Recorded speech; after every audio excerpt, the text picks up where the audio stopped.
In today's video, I'm going to teach you how to timestamp cells in Google Sheets.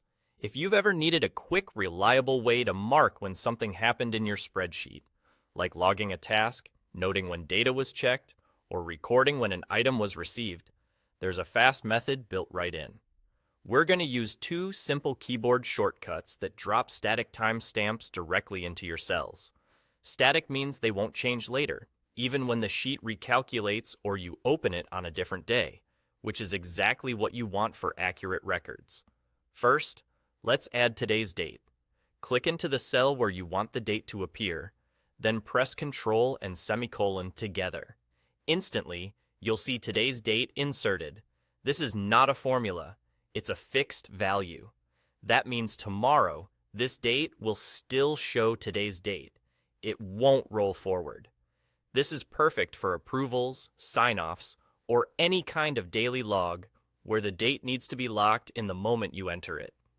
If your sheet uses a different regional format, the visual style of the date might look different, but the value remains the same.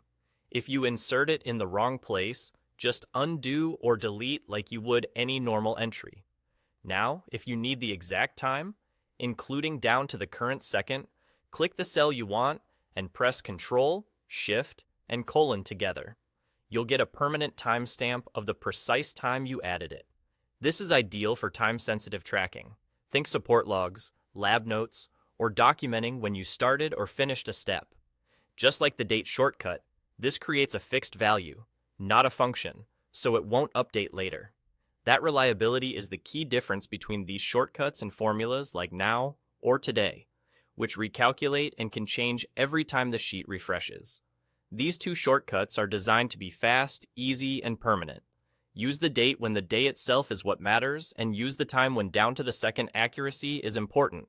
Because they act like normal values, they play nicely with sorting, filtering, and simple calculations, and you can copy or move them like any other cell content.